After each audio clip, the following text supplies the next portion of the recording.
Afternoon. I'm happy to call this the 124th meeting of the Standing Committee on Citizenship and Immigration to order. We are continuing our study of migration challenges and opportunities for Canada in the 21st century. We have two one-hour sessions today. We have Idil Atak from Ryerson University, as well as Alexandra Bilak, who is coming via video conference from Geneva, Switzerland. I usually start with the video conference just in case there's a technical problem, and then we can get you back if we need to. Just by way of introduction, I know you've probably been told this, but the committee has decided to take some time to do a significant study on what in the world is going on with respect to migration of people, and both forced and voluntary migration, and what should Canada's policy and legislative response be to that in the 21st century, and is it different than the 20th century? So we welcome both of you to the meeting. So we begin with Ms. Bilak. Thank you. Thank you very much, Mr. Chair, and thank you for the opportunity to be here today. I'm here to talk about the phenomenon of internal displacement, its global scale, some of its underlying causes, and its longer-term impacts, as well as possible solutions to it. I'm the director of the Internal Displacement Monitoring Center, an organization which monitors internal displacement across the world and documents the situation of people forcibly displaced or at risk of displacement inside their own countries. Internally displaced persons, or IDPs, often fall between the cracks of broader debates on migration, even though they are, in fact, an integral part of the global migratory picture, and are among the world's most vulnerable communities, people, individuals. So at IDMC, we monitor internal displacement in the context of armed conflict, generalized violence, human man-made disasters, and human rights violations more broadly. We are the world's trusted and authoritative source of data and analysis on this topic, and we provide global statistics on conflict and violence-induced displacement in 54 countries in the world, and disaster-related displacement in over 130 countries. In 2017, we recorded 30.6 million new internal displacements by conflict and disasters. As in every other year, the majority of conflict-related displacement happens in the Middle East and in sub-Saharan Africa, while disaster-related displacement predominantly affected South and Southeast Asia. Now, some of the countries which not only host the largest numbers of IDPs, but are also prone to new waves of internal displacement every year, include the Democratic Republic of Congo, Ethiopia, Nigeria, and Somalia for Africa, but also, of course, Syria, Iraq, Yemen, and Afghanistan. The Philippines, China, India, Bangladesh, and many small island states in the Pacific also regularly record high levels of displacement by disasters every single year. The communities that are most severely affected are often those living in low or lower income countries that are experiencing protracted conflict and crises, and that have typically low capacity to cope. This is where IDPs can be forced away from their homes in very brutal circumstances and can be compelled to move repeatedly over short periods of time in search of safety. So we are looking there, in some cases, at very cyclical patterns of displacement, but also very repeated shocks that gradually erode the resilience of communities that are often already very poor and vulnerable. So even though disaster-related displacement is often considered less severe, with higher rates of return and more straightforward processes of reconstruction and reintegration, we have also documented a significant number of people, often poor and already vulnerable communities, who remain displaced following a disaster for long periods of time. Haiti following the 2010 earthquake, or Japan after the Fukushima disaster, are clear examples of this, but there are many more. As conflicts drag on, as the global rate of urbanization increases, and as climate change is likely to exacerbate the intensity of sudden and slow onset disasters in the future, there's no reason to believe that the rising trend of internal displacement will be reversed. While today's crises are clearly underpinned by longer-term development challenges, they can also in turn seriously impact the development trajectory of states. This is why we have been making a clear argument over the years that internal displacement, of course, should be seen as a humanitarian challenge with clear human rights implications, but should first and foremost be considered a development challenge. Despite all of this, action on internal displacement has been largely absent from the international policy agenda. Since 2016, the world's attention has been firmly focused on migration and refugee flows and on the negotiation of the two global compacts on refugees and migrants. Neither of these substantively address displacement within national borders or adequately recognizes the relationship between the root causes and the drivers of internal displacement and wider cross-border movements. We do not believe that there is currently an appetite among states or donors to draft new international laws or protocols on internal displacement or responsibility sharing, and the utility of creating new bodies or normative frameworks to address the issue for us is debatable. However, high-level political engagement is clearly needed right now to mobilize action on internal displacement. To that end, we would recommend that Canada consider supporting the recently proposed high-level panel on internal displacement. And in doing so, it should strongly support the substantive involvement of states most affected by internal displacement and which have constructive experience in addressing it. Whenever possible, these governments must take the lead in addressing internal displacement and its root causes. And in doing so, they should and are very willing in some cases to integrate internal displacement into longer-term development plans and climate change adaptation planning, as well as invest in disaster risk reduction efforts. Given the scale of internal displacement globally, we believe that failing to do so is likely to undermine these countries' progress towards achieving the Sustainable Development Goals and other international frameworks. Of course, where governments are themselves the cause of displacement, the international community needs to better coordinate operational responses while at the same time working to support peace-building efforts, conflict resolution, access to justice, and of course, accountability for human rights violations. To that end, Canada could support coordinated responses to protracted displacement, which address the humanitarian, development, and peace-building dimensions of this phenomenon, and use its influence to ensure its UN partners do the same in their programming and their engagement with national governments. This kind of support will be critical to addressing the underlying drivers of internal displacement, but also of refugee movements and migration flows. And finally, we would also encourage more substantive investments in coordinated and consistent data collection systems on the ground to ensure that the trajectories of people displaced inside their countries, but also across borders, can be better understood, can be better monitored and responded to, and also, more importantly, to ensure that the situation of IDPs doesn't ever fall off national and international agendas. Thank you very much. Thank you very much. We'll turn now to Ms. Attack. Chair, I also would like to thank the committee for the opportunity. It's a real privilege to be here. My remarks will touch on the changes made in Canada's refugee system by two bills, the Protecting Canada's Immigration System Act and the Balanced Refugee Reform Act. Both entered into force almost 6 years ago in December 2012. The previous Conservative government introduced this legislation following the arrival of nearly 600 Tamil asylum seekers aboard two boats in 2009 and 2010. Protecting the safety and security of Canadians was a major aim for these changes. The other policy goals were making the refugee system faster and fairer, and clearing the refugee backlog at the IRB, Immigration and Refugee Board of Canada, and deporting failed refugee claimants as soon as possible.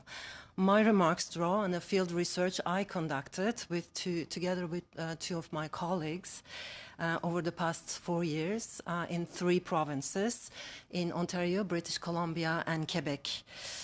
We wanted to gauge the effectiveness of the new system. Does it reach its policy goals, was our primary question.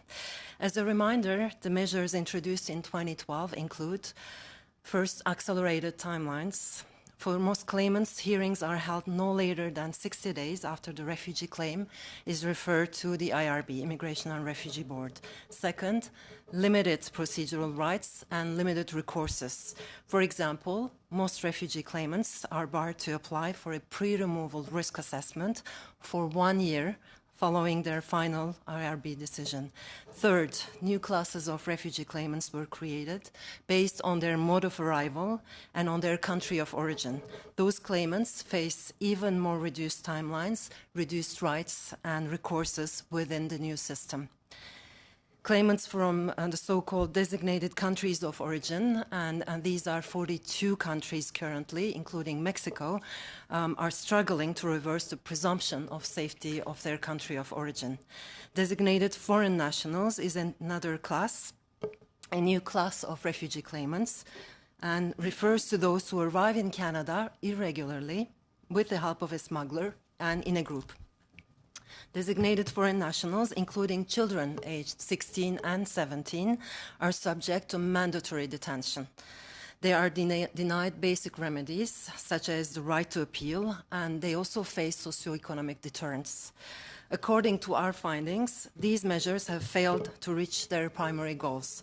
Our system is not faster, and our system is not more efficient than before.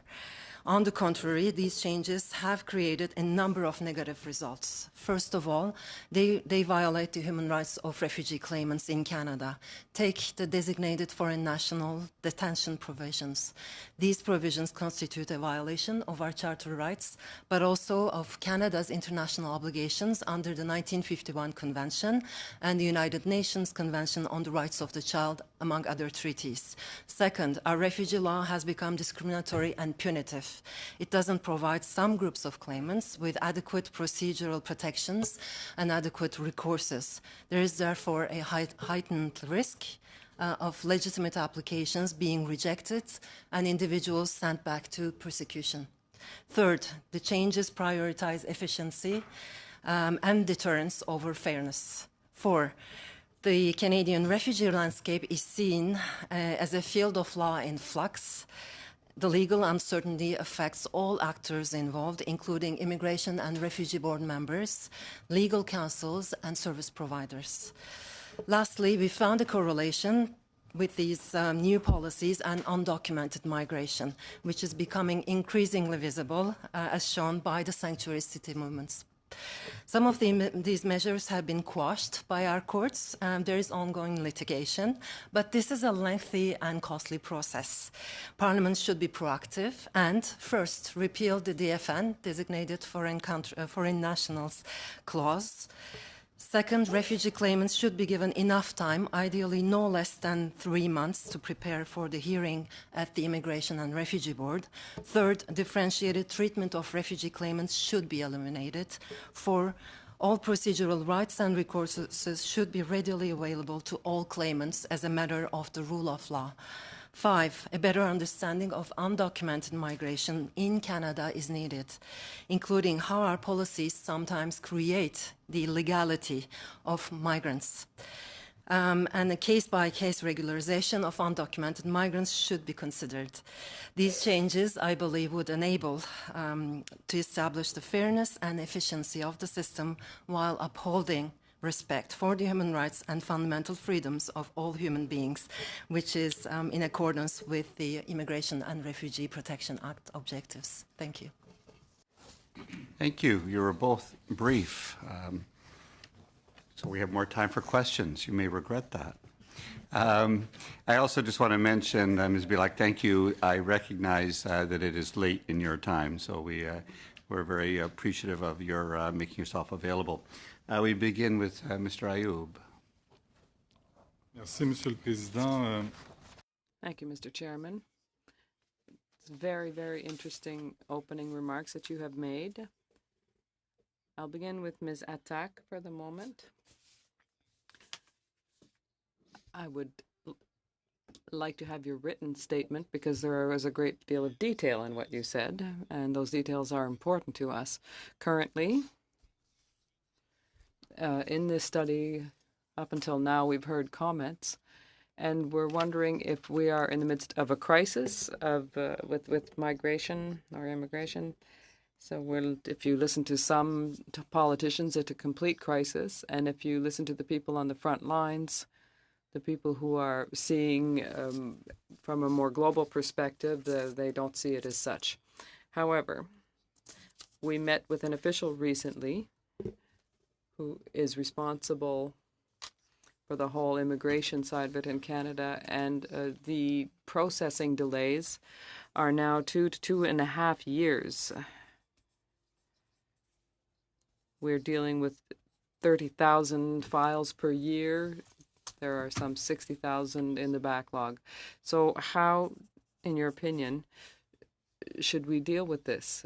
You've given us some ideas, but in the short term, how should we deal with these delays and ensure that, one, refugees and migrants, people who have irregular files or regular ones, would be treated fairly, that we respect their rights?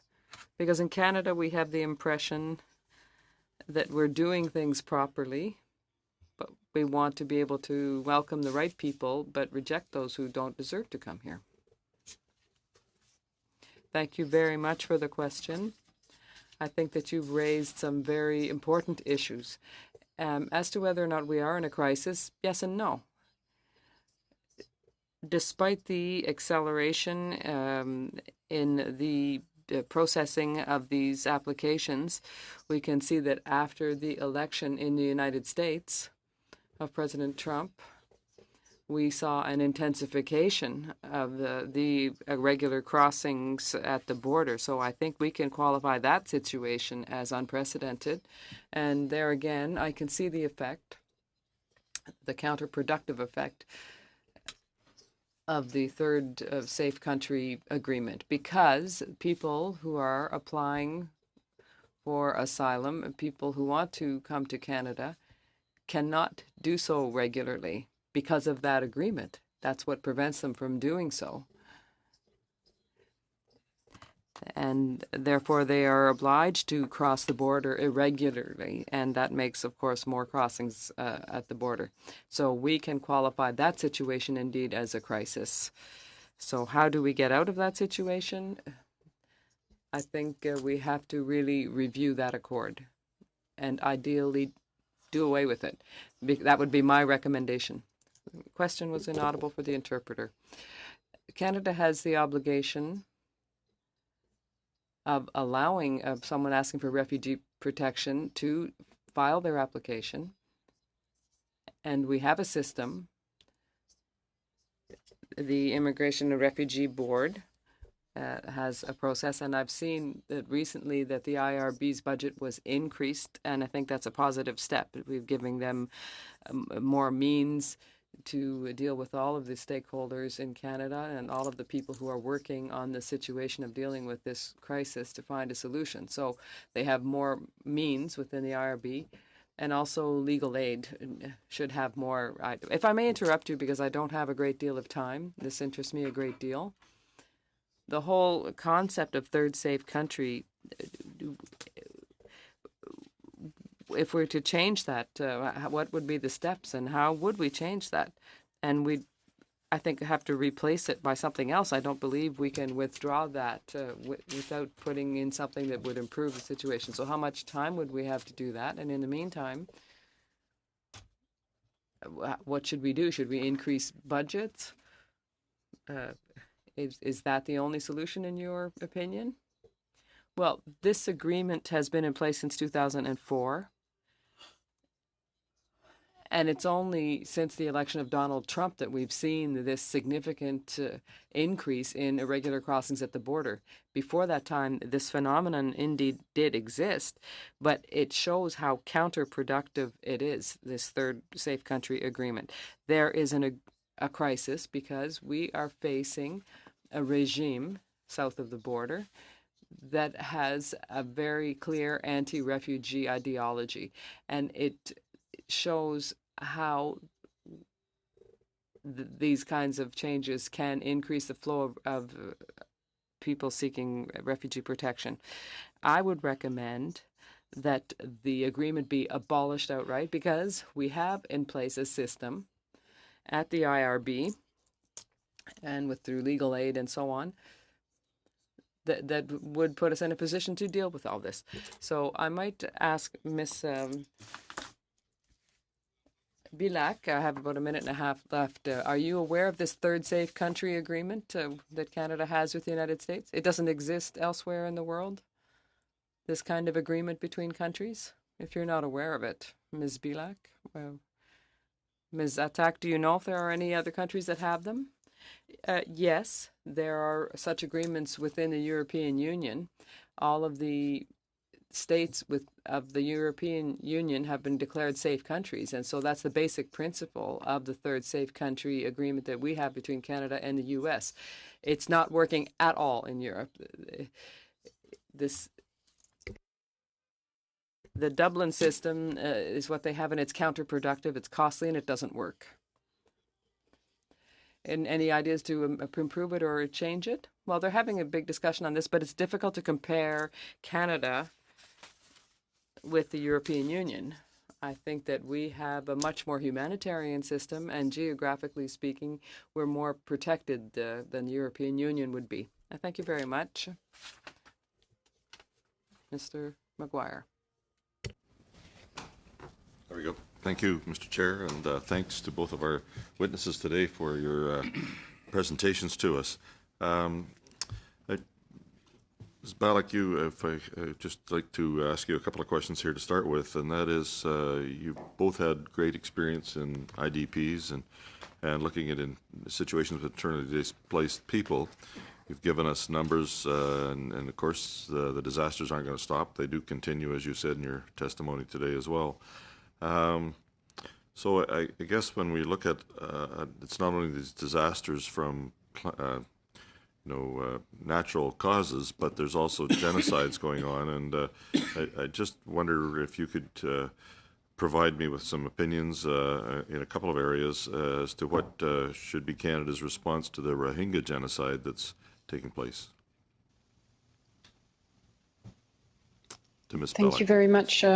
Yes, thank you very much for your question. Well, it's true that some of the highest and most severe levels of internal displacement that we've recorded recently have taken place in some of the most conflict-ridden countries, like the Democratic Republic of Congo, that re-erupted into conflict back in 2016 and into 2017, and is still continuing today.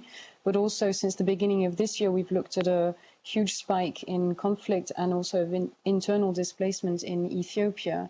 So it's true that these large-scale violent crises are driving some of the highest levels. Now, when it comes to Myanmar, the crisis in Myanmar has been predominantly, I would say, a refugee crisis, and we've had many difficulties in determining the extent to which people have been and are still trapped internally, or were displaced first, and for how long before they were then compelled to leave the country.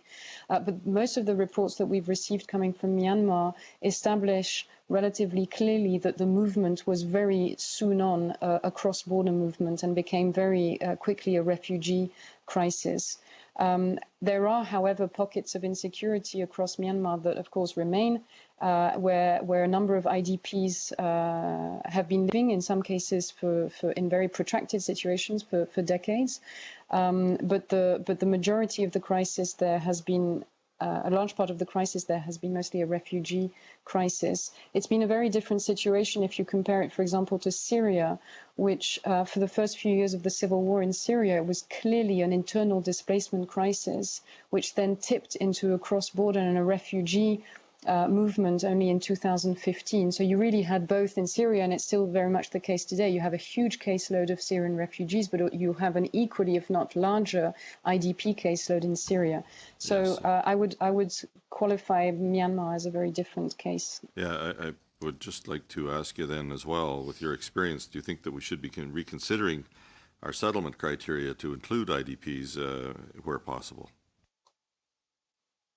Well, IDPs, because they don't leave their country, require a very different sort of response. They need to be protected and assisted inside the borders of their country. And when you're looking at, in many cases, a lot of the countries that I'm talking about are either, in some cases, failed states, in other cases, just fragile, low-income countries that have very low capacity. They, of course, then require adequate assistance. And in many cases, we are mainly looking at budgetary needs and capacity needs.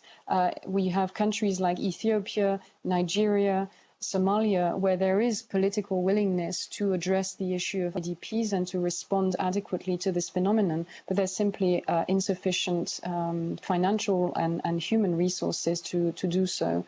So in those contexts, for those countries where there is political will, I would strongly encourage Canada to invest in longer-term dialogue with these countries, but also longer-term development, because that is ultimately what is driving these high levels of displacement. Well, they're doing some of that. Do you think that it would be appropriate to use the Magnitsky Act to sanction some of these individuals in Myanmar who are responsible for some of these crimes?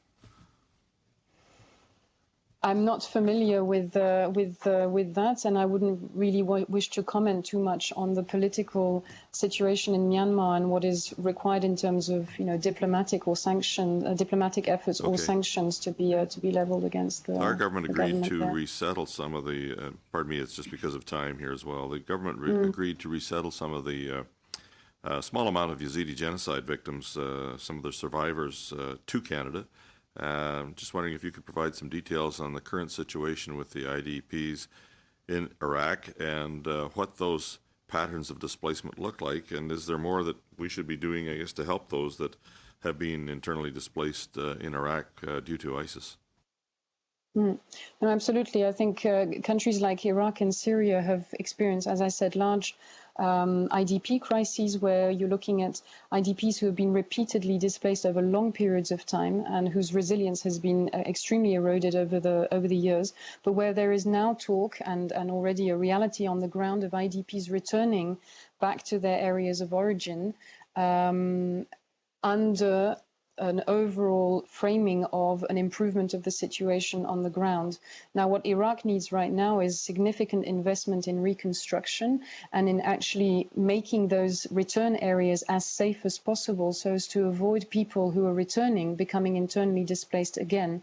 And in fact, we are documenting already both refugee and IDP returns that are not happening in optimal conditions and that are leading to people having to move again upon their return. So, of course, that's not the situation that we want to see because it just perpetuates this crisis. So I think more investment in longer term, again, development and reconstruction efforts in Iraq is going to have to be the #1 priority to ensure sustainable return process. And I guess just a question on the UNHCR as well and its capacities to look at the ways of helping resettle internally displaced persons. So do you think that, I guess what would you see as an option for the UNHCR to do? Do you think it has the proper capacities to be able to handle some of that in the rest of the world as well?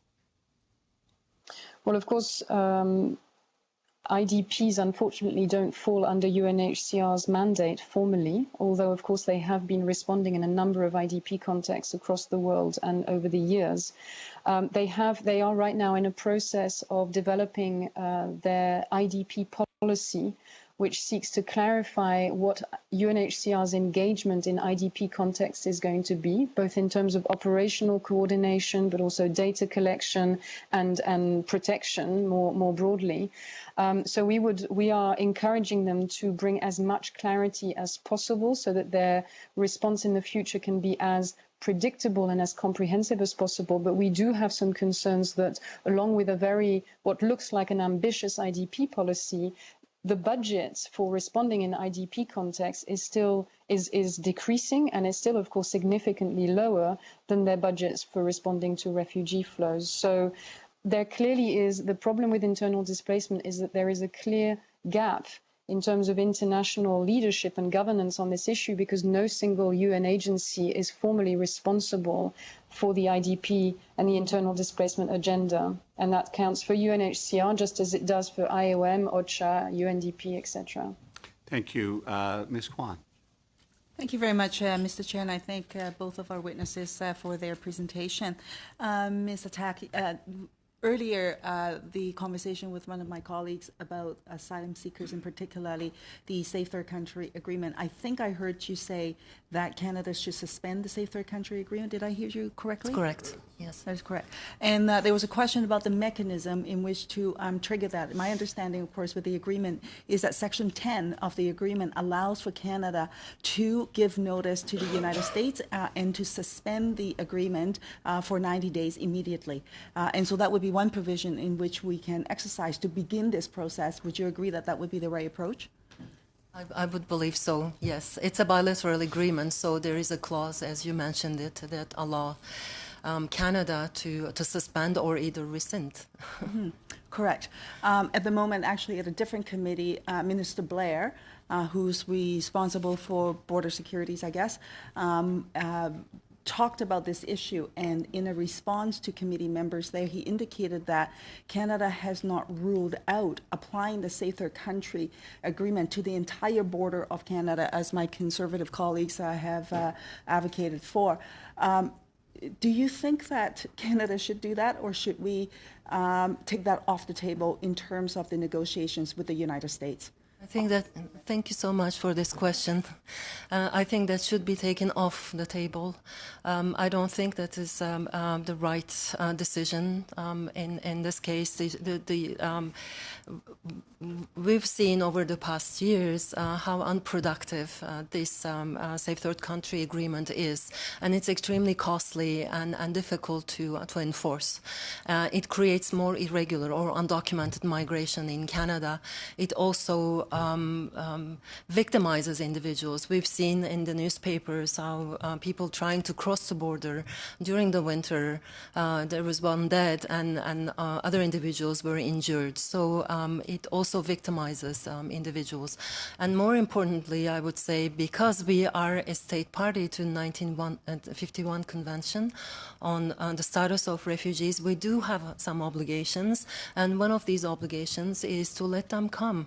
Asylum seekers should be able to claim asylum, and we do have a mechanism in terms of a security screening, front-end security screening, but during the process of refugee claim examination, we do have capabilities and institutions that make sure that those who are a security threat to our country are weeded out. So I would say it would be an error to expand the Safe Third Country Agreement to all of our frontier.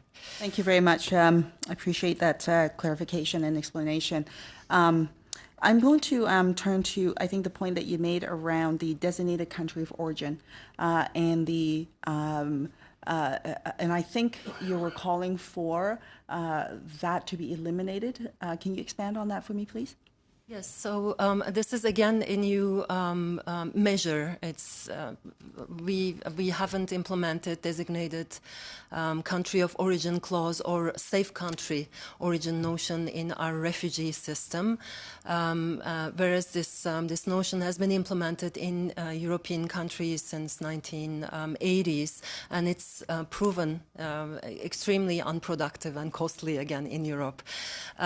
Safe country country of origin clause allows the Minister of Immigration, to designate a country of origin as safe. And so there is a presumption that the nationals who are refugee claimants coming from those countries are coming from a safe country, so they are not refugees per se.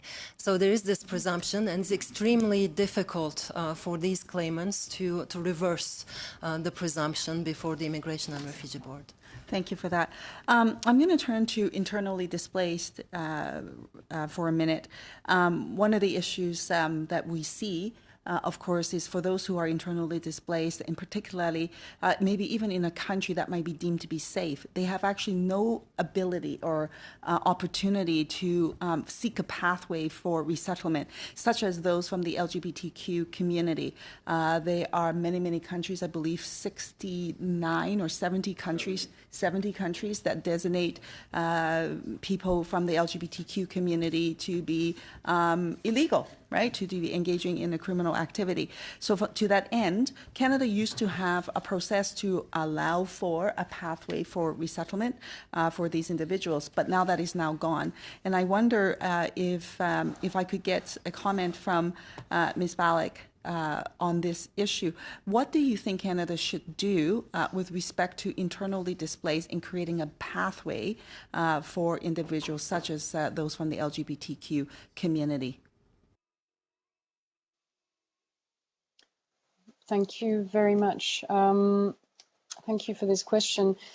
I think the situation of internally displaced persons is very specific and requires a very specific type of response, because we're talking about citizens or permanent residents of a country that become displaced as a result of one or several possible factors.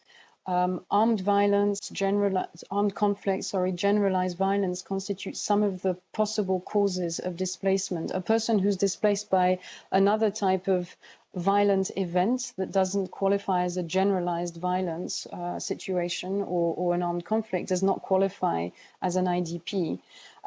So the first response that needs to come to IDPs has to come from the national government. We are talking about citizens of a country where national legislation, national protection and assistance mechanisms need to kick in. So there's very little, in fact, that an outside government can do to reintegrate or to find a solution for individual IDPs. Now, this type of support that's needed internationally from the international community is either in the context of a country, of a government that is unwilling or unable to respond. It's basic, first and foremost, humanitarian assistance to provide the basic services that many of these IDPs lack in the immediate crisis context.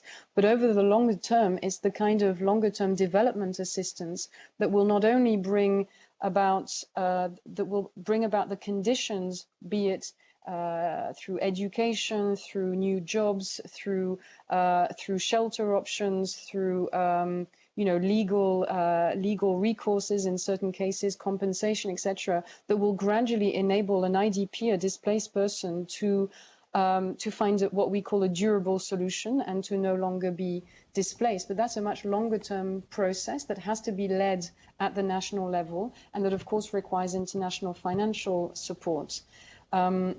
In certain cases, we are also advocating for international partners to support IDP return processes, so that the immediate condition, let's say, of displacement can be addressed. But even these returns processes have to be accompanied by the right kind of development and socioeconomic assistance, so that over time we can hope to see an end to displacement.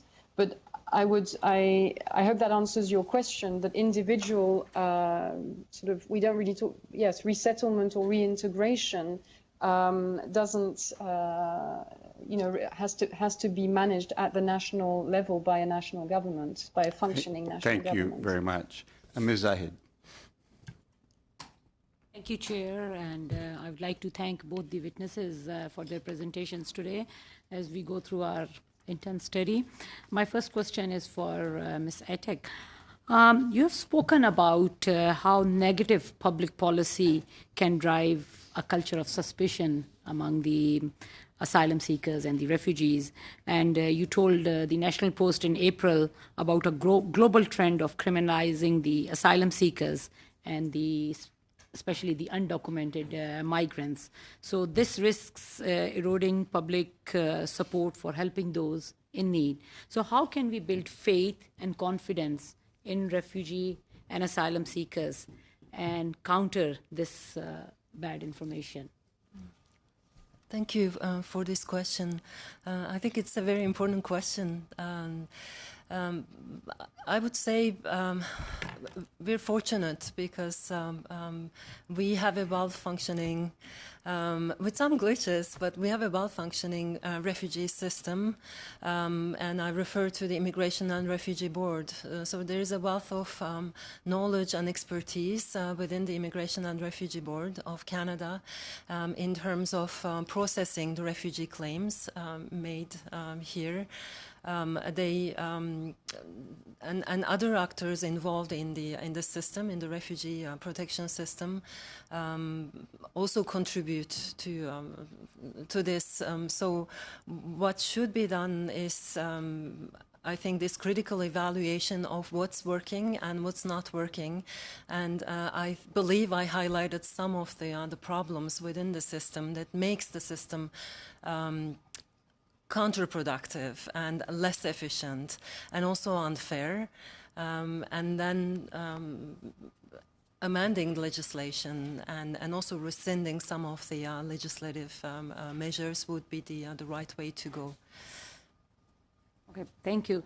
In regards to the use of the designate country of origin, DCO, and you talked about designating foreign nationals also today, it can divert people from legal asylum channels. So, and we also heard in our last meeting this Tuesday how policy changes can influence people between the legal and the illegal channels. So what policies can we put in place to encourage the use of the legal channels rather than the illegal channels? Well, first of all, because it refers to the previous questions, rescinding the Safe Third Country Agreement would be the right thing to do. And we have many other problems in terms of measuring undocumented migration in Canada. We don't have any research. We don't have any data.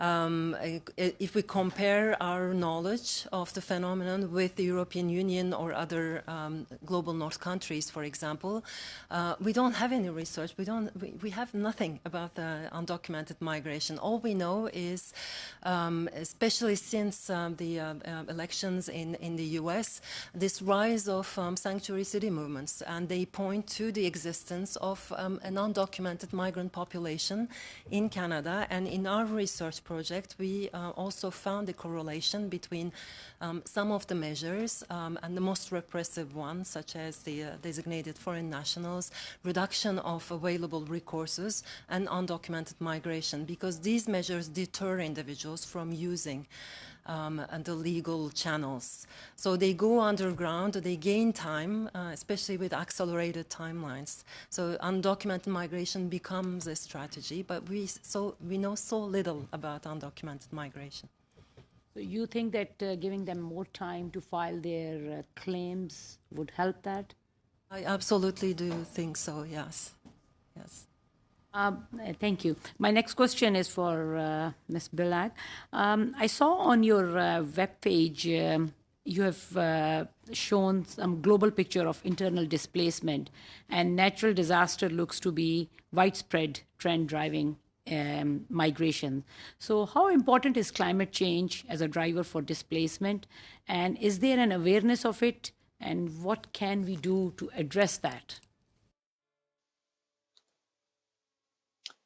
Thank you very much for this question. So I'm glad that you've gone to visit our website, and perhaps you'll have seen by looking at our global maps that it's true, as I was saying in my presentation, that we report high levels of disaster displacement every year. And within those numbers, something like 90% of all the displacement that is caused by natural hazard-related disasters is actually caused by climate-related, weather-related meteorological hazards like storms, floods, hurricanes, etc. Of course, it's very hard at this point in time to establish a clear cause and effect relationship between climate change and the intensity of these hazards, but we do expect, just as all the climate change scientists out there predict, that in the future, the impacts of climate change will only exacerbate the intensity and the severity of these hazards, and we expect climate change to only exacerbate the scope and the scale of displacement in those contexts. This is why we have made a clear case for addressing internal displacement as an integral part of the climate change agenda, but also of other policy agendas like disaster risk reduction and sustainable development. Now, displacement has now been recognized within the UNFCCC negotiations, the climate change negotiations, as one of the main, as an integral component under the loss and damage pillar. So displacement has also been integrated into the Paris Agreement as one of the clear future impacts of climate change. So it is a well-established fact that displacement, that there's a correlation between climate change and displacement. So the next step is, of course, more investments in both adaptation and mitigation measures, and more importantly, in providing the right kind of support to those countries, and they're mostly developing countries, that are already experiencing these effects and that are at risk of, in some cases, experiencing forms of permanent displacement, such as what we're seeing already happening in some small island states in the Pacific that are really already sort of going underwater, and where entire communities are having to prepare for a longer term form of displacement. Those are the countries that need the most support, and this is, of course, where the most controversial conversations often happen in the climate change negotiations, because it all boils down to financing and to the transfer of those financial resources to those countries most affected. And it's a conversation, obviously, a power play between developed countries and developing countries. Thank you. Mr. Tilson. Thank you, Mr. Chairman. To Ms. Balloch, with respect to, I'd like to ask you some questions with respect to sovereignty. With respect to IDPs, there could be questions of sovereignty involved. These are, in general, citizens within their own countries, and the degrees of displacement, which vary widely, as well as the causes. So I wonder if you could tell us, are there particular diplomatic concerns to be taken into account when assessing IDPs for assistance? I think this is probably the most crucial question, and the most crucial, the crux really of the issue around internal displacement is, as you say, national sovereignty. And national sovereignty has been a barrier to making progress on this agenda ever since the UN Guiding Principles on Internal Displacement were developed 20 years ago. And this is also the reason why, as I was saying earlier, no single UN agency actually has formally the mandate to deal with the issue of internal displacement, because it is so quintessentially politically sensitive, and because it touches on the sovereignty of states. We see it playing out in many different ways, not least every other year when the IDP resolution has to be readopted at the General Assembly, and when you always have a lot of resistance on the part of certain states for pushing the boundaries of that resolution. For a number of years, the main arguments that were being made to address internal displacement were human rights arguments, as I was saying earlier, which typically were met with a lot of resistance on the part of a number of countries, particularly those experiencing conflict, where the political sensitivities are much higher. Now, having said that, even though the issue of sovereignty is and will probably remain a massive obstacle in finding solutions to this issue, there are some promising opportunities on the horizon. What we have noticed is conversations with national governments about internal displacement are, for example, far more palatable when the entry point is not conflict or violence, but it's more disasters or climate change, when we can have a conversation not so much about human rights and a country's human rights track record, but about sustainable development. Talking about reconstruction, development, and longer-term planning, and couching the issue of internal displacement within a broader conversation about a country's commitments under the SDGs, for example, is far more constructive, I would say, than presenting it as a more forceful kind of human rights issue. So we have made some progress, and I was talking about the high-level panel on internal displacement, which is a proposal that has been put forward by a number of member states to the Secretary General, and which we're hoping will see the light of day perhaps early next year, and where we hope that that can create a forum where a constructive conversation about internal displacement and sustainable development can take place. But it is absolutely essential that countries affected by internal displacement are part of that conversation, and that they're not sidelined in policy debates that have, up until now, if I'm honest, mostly been led by donor governments and Western governments who are not directly experiencing this phenomenon in the same way as these other countries have. So these countries, not all of them, of course, but some of them have expressed an interest and an openness to discuss the issue constructively, and so they should be really in the driving seat of any future policy making on this topic. What if there? I wonder if you can give some examples of problems. I mean, what if there are human conflicts, what if there are human rights issues or serious conflicts? What can a country do? What can a country such as Canada do? Very briefly. I think continuously make the case that not addressing internal displacement is going to have a number of knock-on effects that are going to slow down a country's development trajectory. And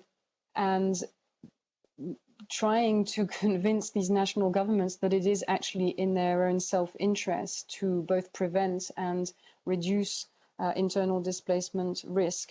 Of course, there will always be sensitivities. There will always be, human rights issues that have to be discussed, perhaps separately and in very specific forums. But I think starting the conversation with a development angle and using an economic or a financial argument is definitely the way forward. Thank you. Mr. Sarai. Sure. I want to thank both of you for taking your time out and on this important study for us. My first question is to you, Ms. Bélec.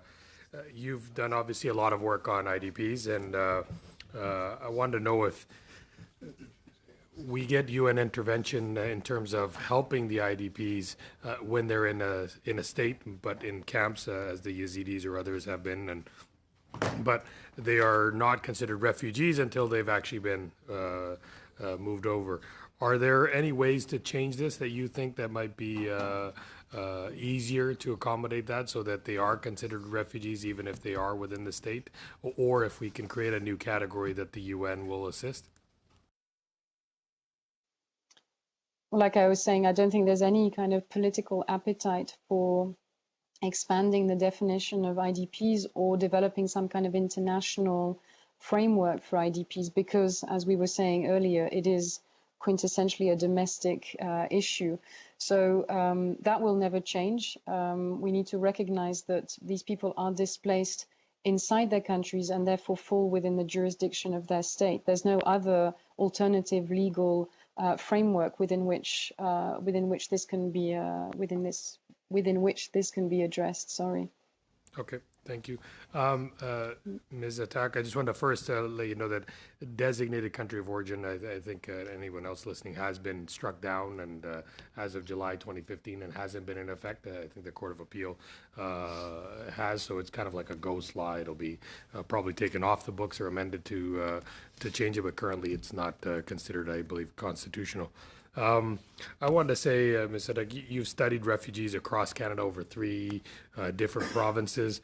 Can you say how their settlement has been, i.e. are they working, integrating, contributing to Canadian society, and in comparison to, say, economic immigrants and family reunification immigrants, are they at par, similar, pretty close to it? If you could tell me, as you've studied it, I assume, over the 3 provinces and over a length of time?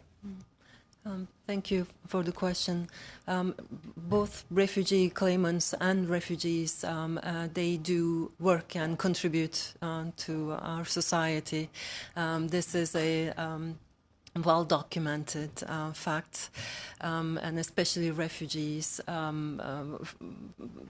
We know there is research conducted not by myself but many of my colleagues who that shows that refugees become very quickly productive members of our society.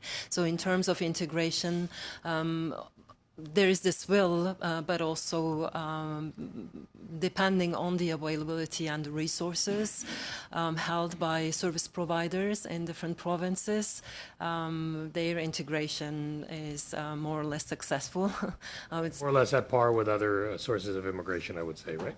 That's correct. Yes. Okay, good. My second thing is I understand your sympathy with refugee rights and their settlement, but we also see that when refugee claimants aren't processed efficiently and quickly, genuine refugees put on a path to citizenship or settlement, and then those that don't satisfy the requirement are not sent back swiftly. You have a very difficult situation which ends up happening as people have lived in the country for so long. They may end up having roots. They have a child born here. They start working here. They lose less and less roots in the country they came from. So I'm talking about somebody who's not considered a refugee. And therefore, it becomes very difficult to send them back. They get a lot of different applications, HNC, humanitarian, compassionate grounds, and it becomes very difficult. So how would you suggest that we can revamp or tweak our refugee system where we still maintain the integrity and get those that are genuine refugees to be allowed and permitted and stay in Canada, and have those that are not, who are not deemed to be refugees, sent back swiftly? And both of them have to be done in a swift manner, because the byproduct of it, if you lengthen it and we have access to justice and we allow them a lot of time, then it's very hard to remove them, and it becomes a very difficult situation, I think, and that's where Canadians get into an issue. Is there any suggestions you have how we can maintain a robust system that is efficient and equitable? So that's one of the questions I asked my research participants. I interviewed almost 70 research participants in 3 provinces, and that was one of the questions I was interested in. And so many of those participants told us that there should be a balance. The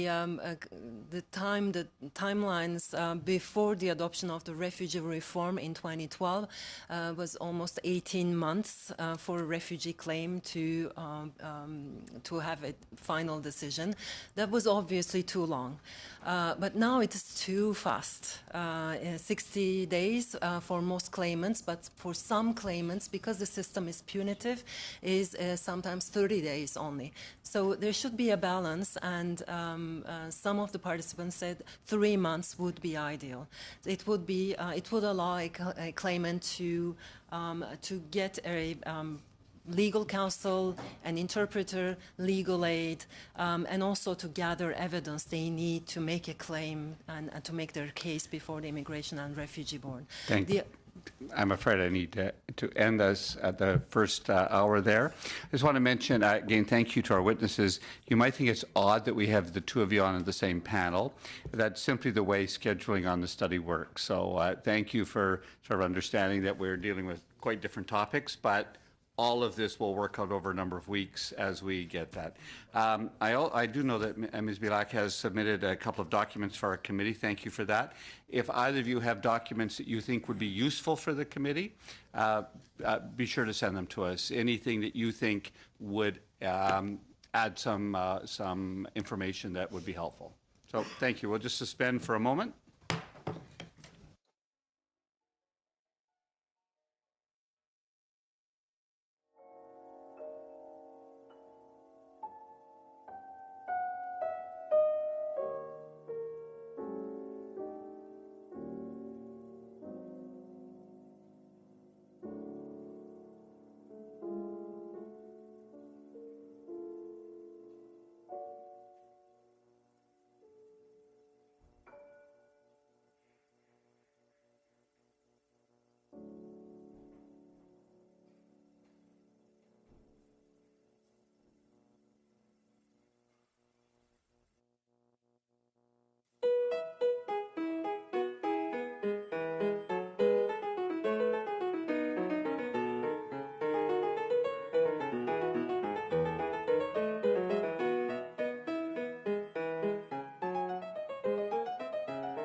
You have another minute. The technician just needs another minute.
We do have witness. It'll just come up shortly, I'm assuming. Yes. We are having a problem with Cambridge. We have, however, our witness from Denmark is available, and we do have the connection with Mr. Bach. However, we're having a problem with the connection with respect to Cambridge, and we're still missing one of the three witnesses from Cambridge. However, we're going to begin with Mr. Bach as soon as we see him. Just while we're waiting for that, maybe I'll do a little piece of business. Mr. Tilson and I talked yesterday. At his suggestion, we're looking at the meeting on Thursday, November the 8th. As you probably know, on Friday, November the 9th, the House won't be sitting. So the small number of people who have to be here on Friday will not be coming at all. And I don't know yet whether or not Thursday will have Friday timing. I don't think so. It'll be a regular Thursday. However, the suggestion from Mr. Tilson is that we don't meet that Thursday to give us a chance to take one meeting off.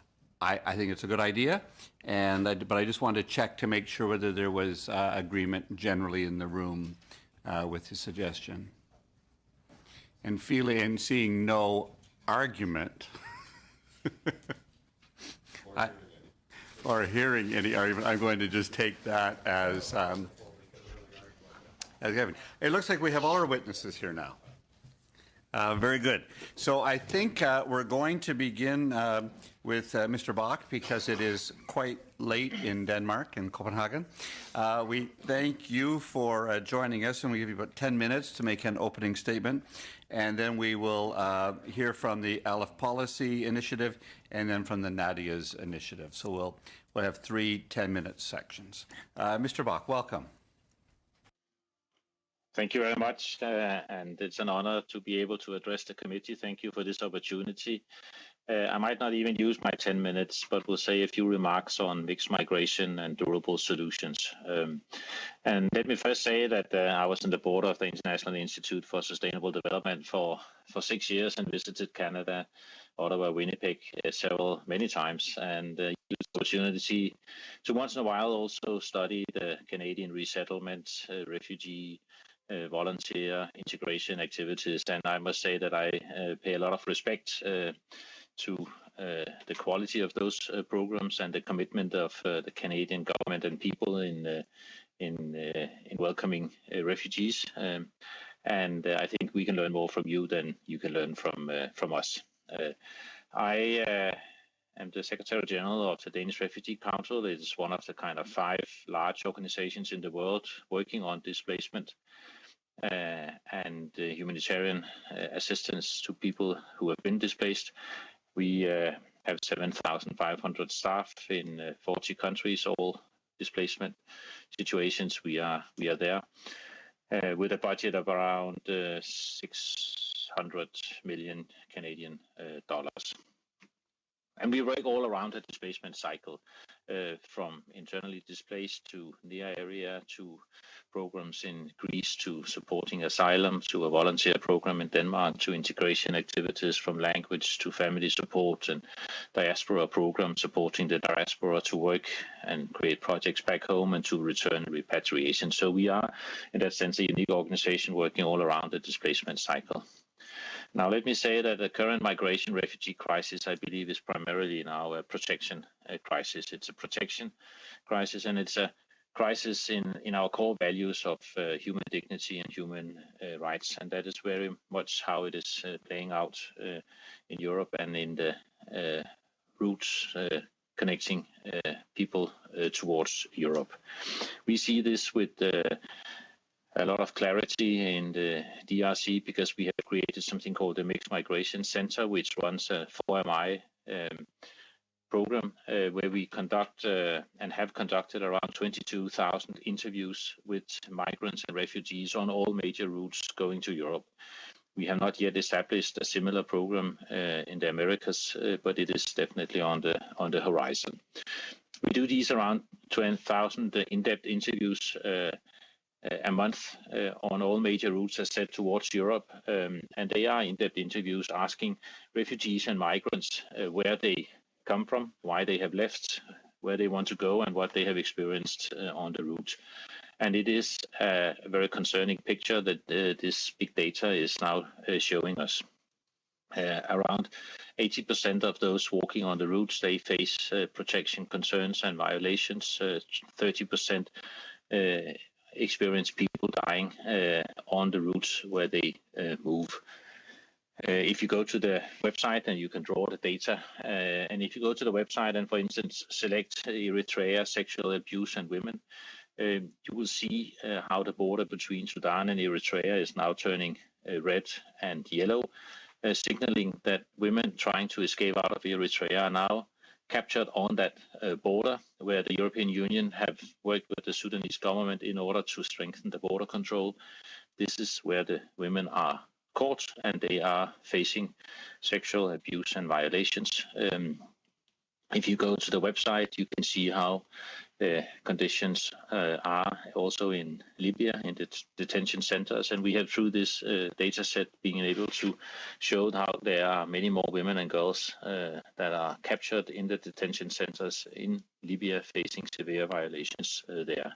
You can go to the Afghan border. You can see how the border between Afghanistan and Iran is increasingly being closed and how Afghan refugees are stuck on that border where they are facing brutal violations and beatings from a kind of coalition of militias and border police who are also taking them hostage and claiming ransom from the families.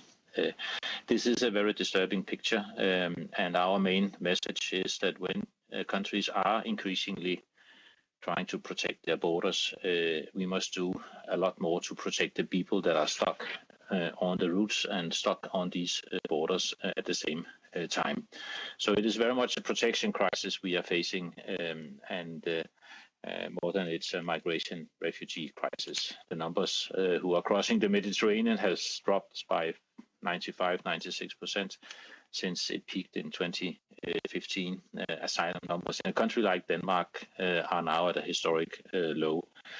So the main crisis we have to focus on is the protection crisis. To solve this, the solution is to engage much more forcefully to protect people on the routes, and first and foremost also to create durable solutions that can allow people to stay where they are and where we can find durable solutions in the near areas. This is, of course, about ensuring that refugees and vulnerable migrants have access to basic healthcare and services. It is to ensure that in the protracted crisis that refugees have access to education and health and livelihood opportunities, something that we have said for years but not yet delivered on. If you go to Lebanon, 80% of the refugees there are living below the poverty line, and still 30-50% of the kids are not into school, and of course many of these families turn desperate and wish to move on, just as the women who are facing violations on the route have often no other option than to keep moving on to seek protection and to seek some kind of dignity, and this is very much the issues that we have to handle. In creating durable solutions, of course, and this is the objective of the Global Compact on refugees and the Comprehensive Refugee Response Framework that we must now hopefully agree on and thereby seek to implement. And these solutions will depend on a number of issues. First and foremost, the ability and the willingness of host countries to engage and provide the access to health and education and livelihood opportunities, but they will need an increased financing scheme. They will need to see an increased commitment in resettlement schemes to take out some of the most vulnerable refugees. And this has to be part of a joint solution, common solution, framed and formed under the new Global Compact and the CRRF. In creating these solutions, we also need to tackle the humanitarian development divide, which is still very much present in the funding modalities of so many countries. On the ground, it is often not as complicated when we operate inside of Somalia, where we run a very large program. We help communities in Somalia prepare for the return of IDPs. When the IDPs, they return, we stand ready with cash assistance. We give them shelter. We ensure that they have water and a start-off package. But we at the same time work with the local community on their development plan. We work with the police in order to make sure that they can provide security for girls and women that may return home, and we engage in livelihood activities for both the host community and for the IDPs that may come back. In there's no humanitarian development split, but there is very much so in the funding modalities, in the humanitarian funding, development funding, and a lot more needs to be done in order to develop a nexus approach, as you would say it in the fancy new world, but simply creating funding modalities that can support durable solutions. In Uganda, we do water trucking for almost $20,000 a day to the refugees in northern Uganda. And this is because we have a 3-month humanitarian grant to provide water solutions and water trucking with such a short time horizon is the only option. If funding in such a situation were given at a 2-year horizon, we could easily provide durable solutions in terms of proper wells and water pumps and solar panels that can provide water solutions both for the community and for the refugees, primarily from South Sudan, walking into northern Uganda. And these are just examples of how we really need to work on our funding modalities to ensure that we can protect people where they are, we can provide durable solutions, and then we must increasingly expand the protection space, not limit it as we see it right now in Europe, where more and more countries are limiting their asylum space. This must be protected, expanded to more and more countries, so refugees can seek protection in more and more countries, seek access to asylum, seek access to durable solutions, and be protected where they are. Thank you very much. Thank you very much. Now we're going to turn to Cambridge, Massachusetts. And we're going to begin with two from the Aleph Policy Institute, or initiative. I'm not sure who's going to speak first. I'm going to share the time, Ms. Baum and Mr. Shadaravian. We just wait till we get some sound. Keep talking so we'll know when we get Sure. sound. There, now we have you. Ready? Are we okay? Fantastic. Thank you, Mr. Chair. It's a fantastic opportunity to appear before the committee and to offer some comments and thoughts. I'll present some comments and thoughts on policy, and then my colleague Raza Baum will touch also on some implications for Canadian policy. Let me open by saying that we recognize that there's a legitimate political debate as to the number of immigrants and refugees that Canada should accept. What we say today should not be taken to be a comment on that debate. Our present concern is looking more at the general causes of immigration and determining whether the procedures in place are fair, efficient, and sufficiently cover the most vulnerable groups. And I'll be speaking somewhat from some of our experience, working in the Middle East and particularly Iraq, although some of the expertise of our members sort of extends to the wider, to Latin America and other regions. Mr. Chair, the facts are as follows. Syrian and Iraqi refugees, particularly religious minorities, hesitate or refuse to register with the UNHCR and other agencies for fear of reprisals. Less than 1% of each minority community in Syria had registered with refugee agencies in Iraq, Egypt, Jordan, and Lebanon, which means either they are not migrating despite the particular dangers to them, or they're not registering once they leave. At a general level, what the research shows is that for a person in a developing country, when their income goes up, so does their likelihood of immigrating. So migration to some degree is something that you need to buy. And some of the most vulnerable individuals may be unable to afford it. What does this tell us? Immigration is at least partly an access problem. These problems are more acute and they're worse for some of the most marginalized communities, small ethno-religious groups, women, and LGBTQ individuals. Broadly, we think any perspective needs to distinguish between predisposing factors, which are longer-term issues and divisions on the one hand, and triggering factors on the other hand, wars, natural disasters, which combine with these pre-existing factors to instigate migration. We think we can predict these predisposing factors, but it's not an easy task. For example, in both Iraq and Syria, there's a large level of ethno-religious diversity. So minorities include not just the Kurds and the Christians on one hand, but also Yazidis, Shabak, Turkmen, and many others. Some of the work by our organization focuses on passive versus active sectarianism, which is something we've coined to sort of help us understand these distinctions. So divisions might exist, but they might be passive background characteristics, or they might be the driver of active political divisions and strife. Usually sectarianism becoming active is a good precursor of migration. Likewise, problems faced by women and LGBTQ groups often predate conflicts, but flare up in times of turmoil. Data gathering and methodologies to help identify these factors in advance have come a long way. And we've used some of our own tools to identify problems in communities at sometimes the village or even the neighborhood level. But what we put today before the committee is that beyond these drivers, there's a question of how accessible the structure is, immigration structures are to those facing these problems. The question of whether a person migrates and where they migrate to is much more complex than figuring out how vulnerable they are or the particular danger that they're in. Many things affect the decision, and many things affect the access that they have. The penetration of international bodies such as the UNHCR, their individual information and their beliefs, or their closeness to a community in a target country, which we think has actually been a big factor in Canada, where if you have individual members of the community who are willing to sponsor you or otherwise fund you or welcome you to the community, you're that much more likely to want to immigrate or to apply to immigrate. We think these factors are also predictable, and there's space for improving access, but also predicting where we think there might be problems with access. This implies that we have a problem, at least in part, of information. We think concerted research can indicate where sectarianism has become active, for example, or where LGBTQ individuals or women might be threatened.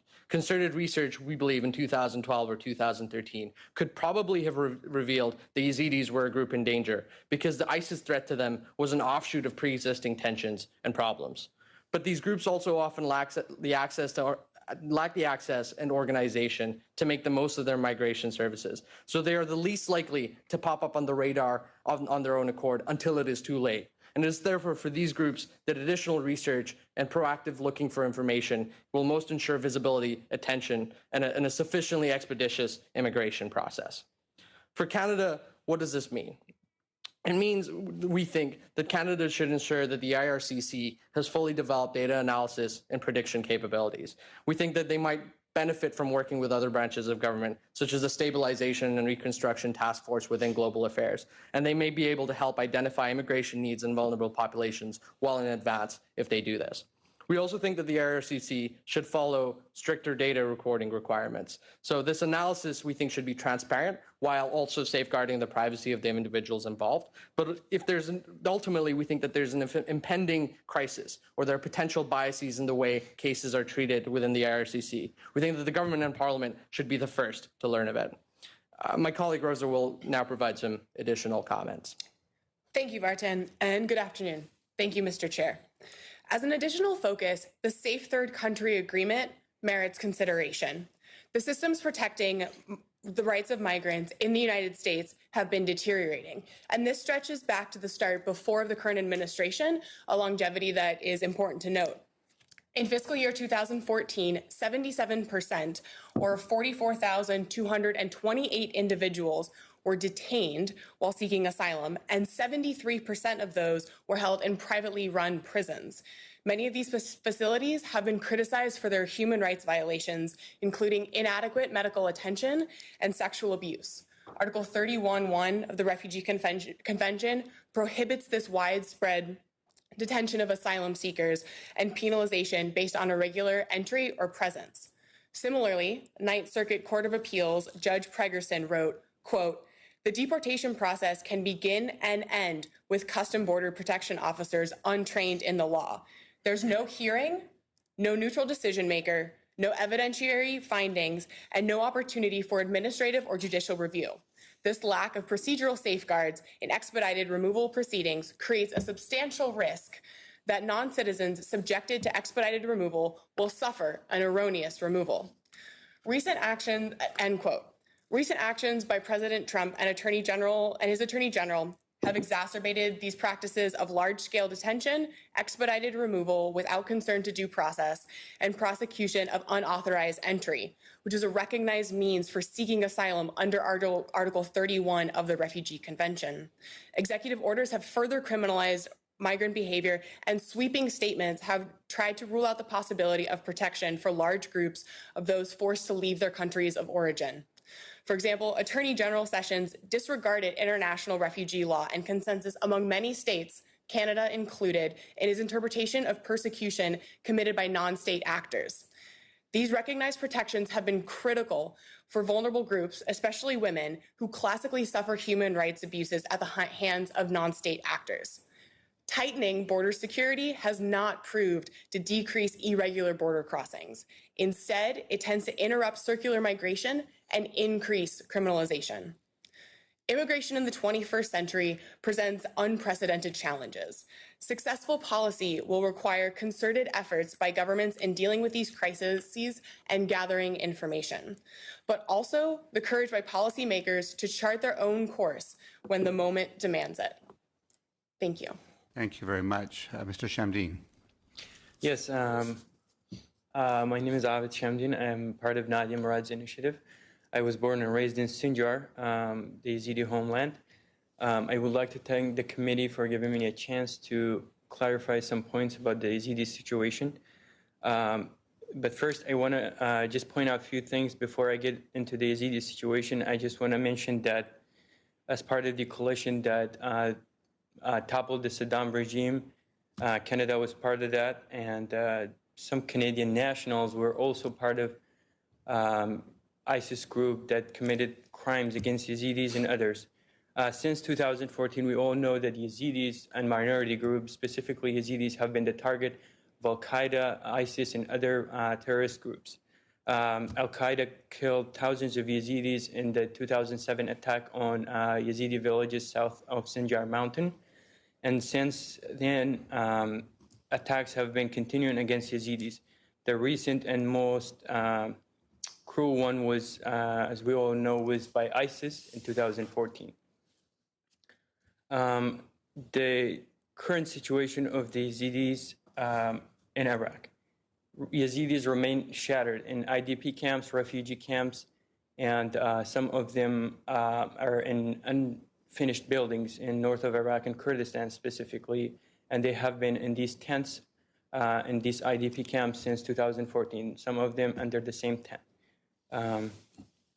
Today, the future of Yazidis is in danger more than ever. The Canadian Parliament pledged to take 1,200 Yazidi ISIS survivors.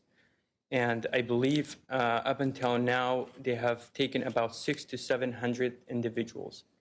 And we hope that the Canadian government will keep its promise and to take the rest of the Yazidi survivors. I hope the committee can follow up on the Ministry of Immigration to ask them and to take more Yazidis as they pledged to take 1,200 Yazidis by the end of 2017. Today, about 350,000 Yazidis remain in the IDP camps in north of Iraq, about 6,000 to 7,000 in Greece and Turkey. Of those Yazidis that were taken in captivity by ISIS in 2014, mostly women and some children remain in captivity, about 13 to 1,200, mostly in Syria, and we believe some of them are also in Turkey. We believe that Yazidis, even though ISIS has been defeated militarily in Iraq, that Yazidis are still a target of ISIS. The government of Iraq and both the government of Kurdistan, regional government, they have both imposed a blockade on Yazidi areas in Sinjar. Some of the roads that lead to Sinjar have been blocked for over a year. Yazidis who even, those who would like to return to their homes and try to rebuild their lives are not able to go back due to the restrictions put on Sinjar area. likewise, international NGOs such as UN agencies, UNDP, and others are not able to implement some of the projects because of these access issues. And so we believe that taking more Yazidis is, especially the women that survived from ISIS captivity, is very necessary. Those who have been taken, we are in contact with them. Their lives have been changed for the better. They're able to restart their life in Canada. And we hope that the remainder of those, on that number, the 1,200 Yazidis, will be taken to Canada. And we will be here for questions if you have questions. Thank you. Thank you very much to our presenters. And so the first 7 minutes goes to Ms. Saeed. Oh, I did. Sorry. No worries. Thank you. I want to thank both. I don't know if Chris is still, Mr. Friss is still on the line. Is he still there? Yeah, he's there. Okay. So I'll maybe ask him the first question. The committee has heard from that one of the reasons refugee flows continue to grow is the international community's kind of inability to broker peace. Do you agree with that perspective? And could you, and if so, can you explain? Thank you very much. I do agree. If you see the major refugee producing countries, they are all engaged in protracted crisis situation. If you take South Sudan, Somalia, Afghanistan, Syria, and Yemen, and the lack of ability of the Security Council and world leaders to resolve and stop these conflicts is something that will be judged hard by history.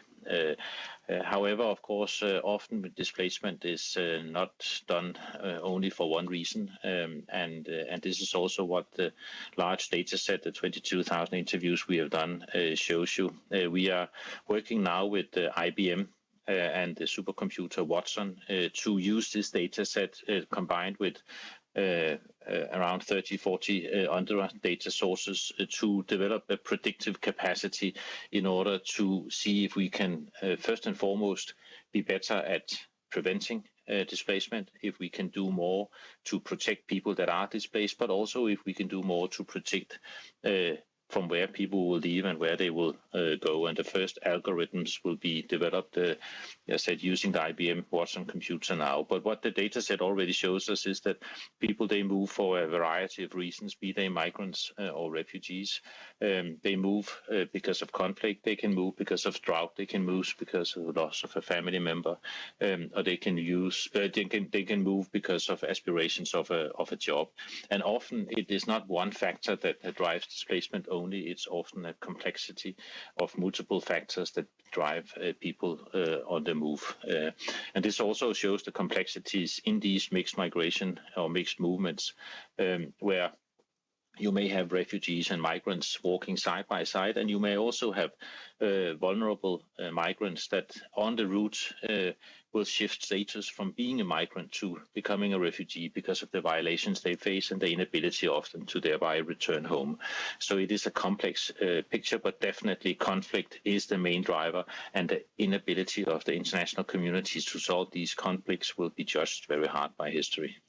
My second question is also to you. You have probably visited many of these refugee camps, and the one thing we've heard that, when we just heard it from the other speakers as well, that minority groups, particularly in an area, religious minority groups, have trouble registering as UN or hesitant, to register as UNHCR refugees. But we've also heard in testimony from refugees before that they feel very unsafe in certain refugee camps where they're actually almost more at risk within a refugee camp where they are the minority than they were even prior to reaching that. Do you see the UN having being more tactful or being better equipped to handle the refugee camps where they administer the refugee camps? Because that's an alarming situation to know that when people take refuge, we already know that camps aren't perhaps as great of a place to be or live, but then to know that they're victims of assault or sexual assault while they're at a refugee camp is even more worrisome. Have you seen any best practices or ways the UN should do better? Of course, this is where we need a very forceful protection response inside of camps, and that is one of the issues that we engage heavily in, and ensuring that you have protection monitors, protection people that are consistently present in the camps and can make sure that minorities or vulnerable groups or women and girls who have faced sexual abuse can receive the protection and thereby can receive the proper treatment and support that they may need. But I do agree that a camp solution is definitely not an ideal solution, and that's also why we need to work on out-of-camp solutions for refugees, and more countries under the CRF and the Global Compact on Refugees luckily engage in non-camp solutions and much more durable solutions where refugees can get access to jobs, to land, to education and health services, and therefore engage in a community where they will be better protected. But I agree that this is a severe problem. I visited just before the summer the Moria camp on Lesbos inside of Europe. UNHCR has done a study on women and girls that have faced sexual abuse passing through Greece, and 1/4 of them face these violations inside of the camps in the hotspots in Greece. So here you have women and girls struggling to cross the Mediterranean or the Aegean Sea, crossing a difficult journey, receiving in what they believe to be safety in Europe, and end up in a camp where they face violations. It is not acceptable. It is defeating all our principles of human rights and human dignity, and definitely we need to scale up our protection response inside of camps. Thank you. My next question would be for Mr. Shamdeen. If we can, I guess they're there. Yep. Mr. Shamdeen, I'd like to comment, first of all, on the great work that was done by and is being done by Nadia's initiative and the focus on the advocacy of women. We have heard from witnesses and from our own members who've visited some refugee camps that women are more vulnerable to violence in camps, and I just mentioned that earlier, but due to a variety of reasons. But one of the ones that strikes me is just a lack of lighting or a lack of safe passage going to the bathroom or where they have to relieve themselves. Is there anything other than giving more money that we could do to make that better, or and particularly you might be more aware of camps where Yazidi, a religious minority women might be staying? Yes, thank you. So to your earlier question, for Yazidis, the real disadvantage being IDP is they're not even qualified to register with UN agencies at all, because they are considered displaced. They're not refugees, so they don't qualify, and even if they want to register, they're not able to. Those are the ones that are in northern Iraq, but the ones that are in Turkey or Greece yes, have already been, they are UNHCR refugees, if I understand. That is correct, but the majority of Yazidis are in IDP camps in Iraq. As I mentioned, about 350,000 Yazidis are in IDP camps. Only about 6,000 Yazidis are in Turkey, Greece, and Lebanon, and Jordan as refugees. But to your other question, that especially for the Yazidi survivors, the women that survived from ISIS captivity, some of whom were in captivity for over 2 years now. And they survived, and now they have to go back and live in a tent and in that camp where they don't feel safe, where they faced brutal acts by ISIS. And also, it's hard for them to reintegrate in such an environment, not being able to live in a proper home or have access to a proper sanitation. I'm afraid I need to end you there. Mr. McGuire. Thank you, Mr. Chair, and thanks to the witnesses for their testimony as well. Mr. Shamdeen, I'd just like to throw a couple of quick questions out and get some response on the challenges that you see facing the Yazidis. What should we be doing to help? We've brought in the 1,200 refugees here. And have you heard anything back from the communities here in Canada as to our resettlement processes?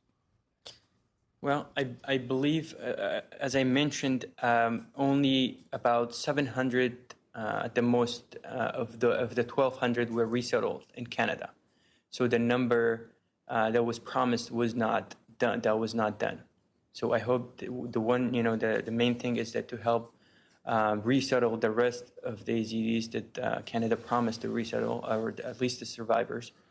The other thing is that, as I mentioned, the area where Yazidis are is a disputed area. So both KRG and Iraqi government fight over that area, and access to that area right now is very limited. And for UN agencies and NGOs to work there, it's not easy.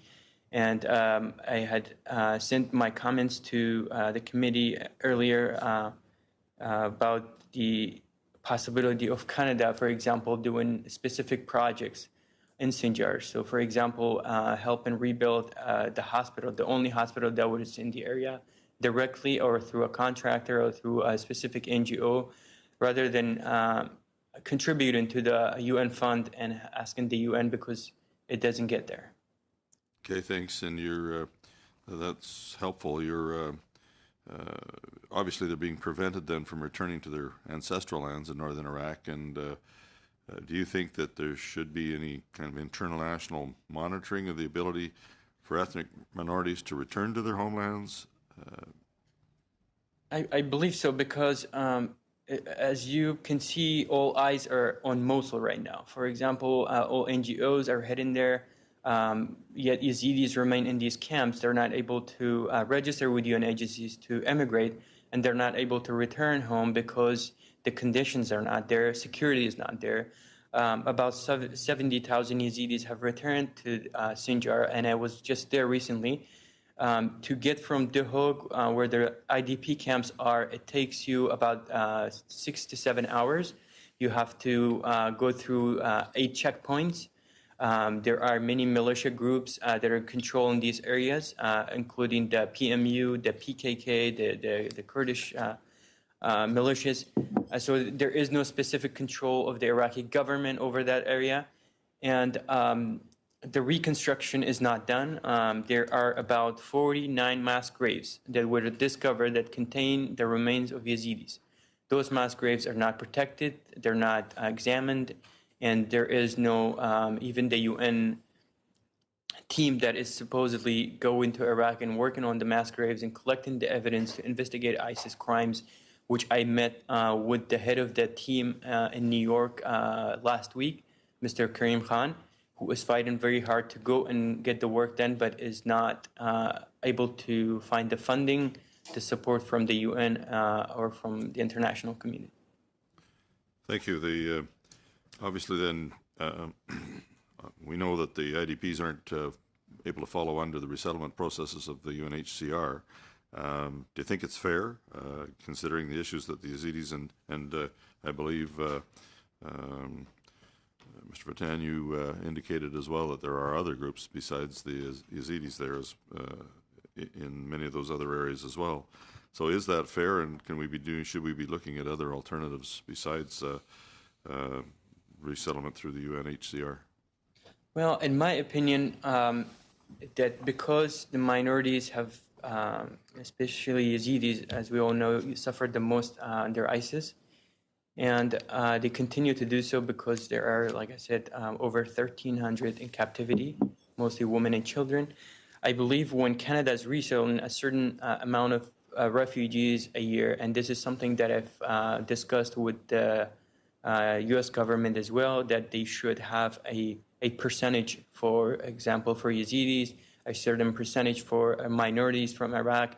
That is the only way that it will be a fair process, because Yazidis, they don't have the resources to immigrate to countries and to be able to register with UNHCR, and they don't qualify in Iraq. And I believe that giving them a percentage would be fair. So one last question here for Mr. Bach as well. Your organization, the Danish Group Refugee Council, supports IDPs as well. You have dealt with quite a few refugees. How quickly can you relocate them, repopulate them, resettling processes? You've done a lot of these. I'm wondering if you feel that that you do a better job, I guess, as far as getting the resettlement in place quickly, as opposed to groups maybe as wielding and as large as the UNHCR. Not that they're not doing a good job, but I'm wondering who could put the process and get the resettlement going quicker. That is a good question, and we work very closely with the UNHCR, but we have assisted Canada actually with the resettlement of the Lebanese refugees and the Syrian refugees in Lebanon. We have assisted, and we do believe in a good partnership, and we do believe that we can speed up these processes significantly, definitely. I'm not an expert on the resettlement asylum procedures and how they play together. My concern right now is the diminishing engagement in the resettlement process as such, and right at the moment where we're negotiating the Global Compact and where host countries and communities emphasize the need for financing and resettlement as part of a comprehensive solution, we see resettlement schemes going down. I'm not proud to say that Denmark, as the only country, has gone all the way to zero in our resettlement program, but multiple other countries, of course the US especially, have cut their resettlement programs. And this is exactly the wrong way to go. So not only speeding it up, but increasing the numbers is a crucial issue to create a common solution under the Global Compact on refugees. Thank you, Mr. McGuire. Ms. Kwan. Thank you very much, Mr. Chair, and I thank all the witnesses for their presentations today. First, I'd like to ask Ms. Baum actually a question. I think in her presentation she talked about the current situation in the United States and the impact of the Safe Third Country Agreement. Other panelists had also made the presentation to suggest that really Canada should suspend the Safe Third Country Agreement and making people cross over irregularly, risking life and limb is not a good idea. And so I wonder if she can offer her opinion about that and whether or not Canada should in fact suspend the Safe Third Country Agreement. Yes, conditions in the United States right now do not lead to safe conditions for refugees or, asylum seekers. Their rights are not being protected through due process, through specific mechanisms that are internationally accepted in order to see if they do have that fear of returning. They're not being provided with the interviews. They're not going through legal channels. And so this really does defeat the most important aspects of this agreement that recognizes a safeguarding that should be happening in the United States. But unfortunately, with this buildup of different policies over quite some time now, is no longer happening. And so to that question, should Canada suspend the Safe Third Country Agreement?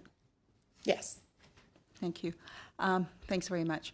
To the question, to the Yazidis situation, I'm a little alarmed, actually, to hear that the number of resettlement is around 700 something and not the 1,200 as committed.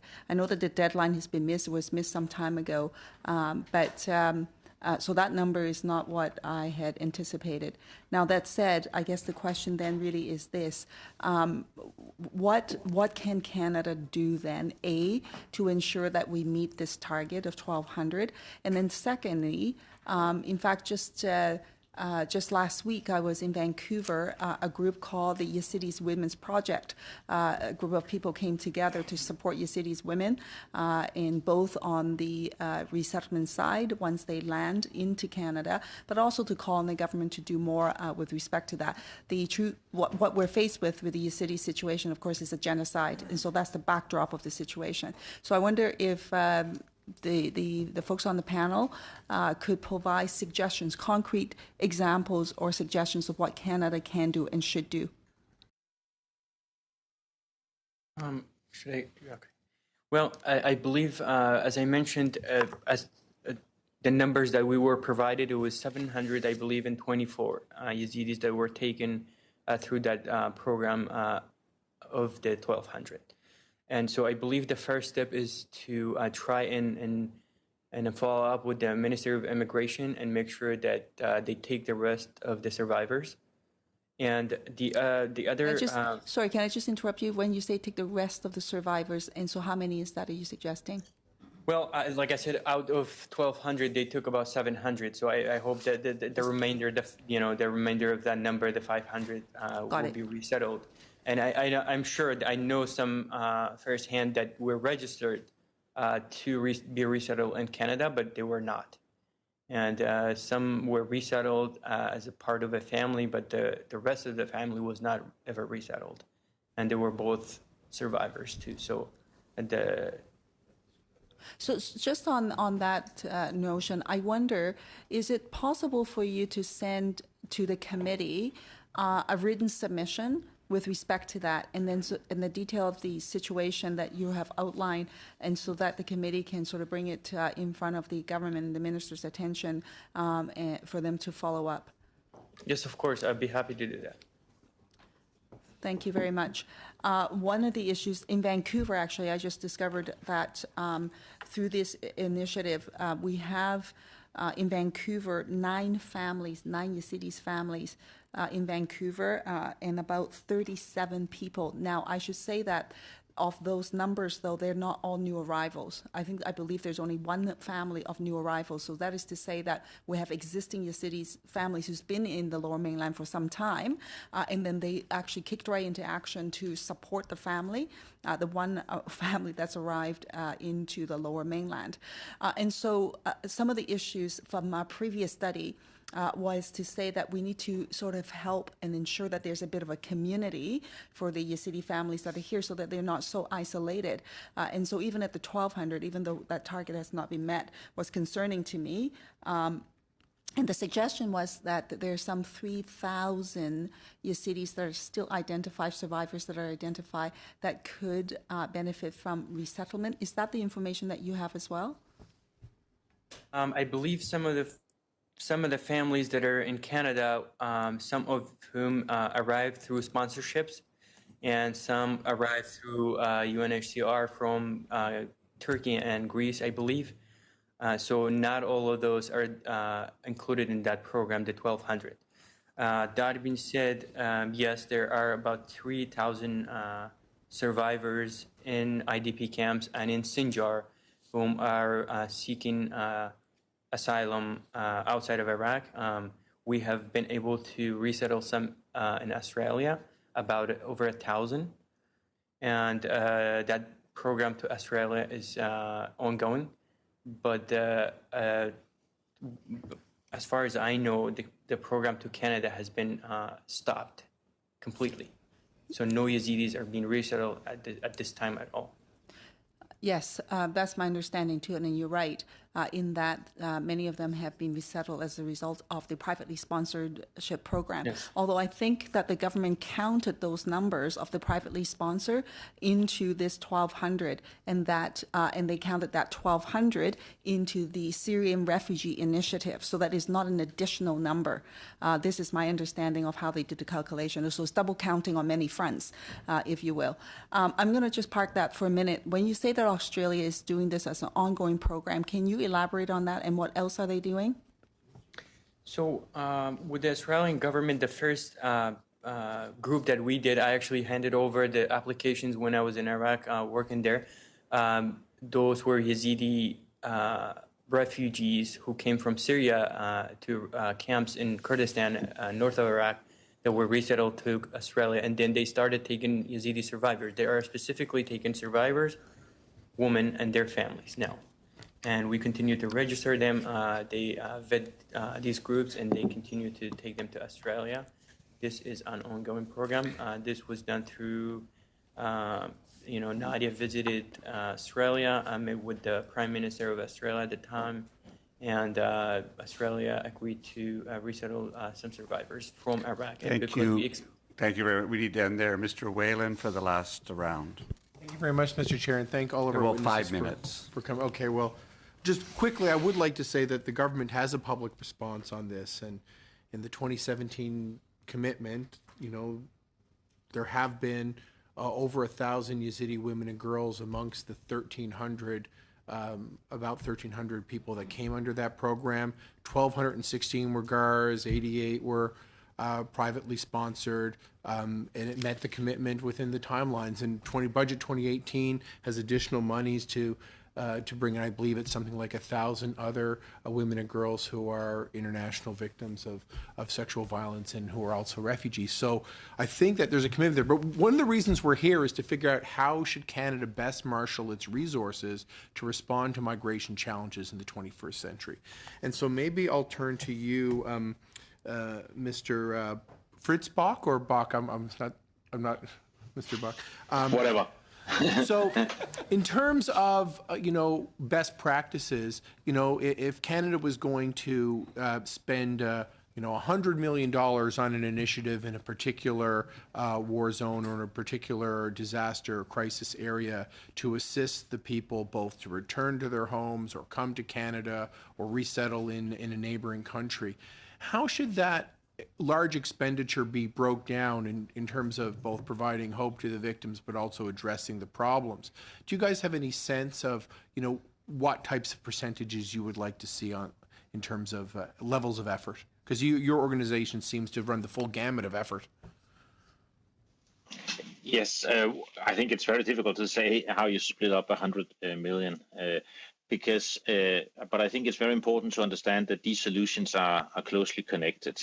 And the ability to convince a country like Uganda to provide durable solutions, to give refugees a piece of land, to make sure that the kids can go to school and that they can go to a hospital and that the parents can get some kind of a livelihood, is closely related to the financial support that countries like Canada will give, and also the signal, but also the important gesture you will give in terms of engaging in resettlement of some of the most vulnerable refugees out of Uganda.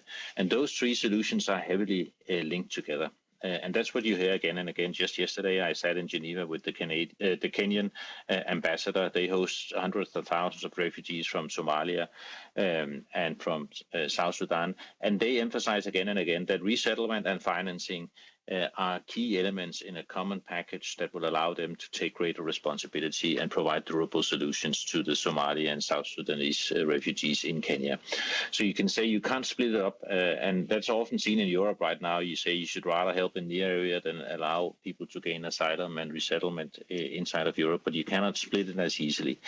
So I believe Canada is actually a model country in providing both a fairly large resettlement scheme and generous humanitarian aid.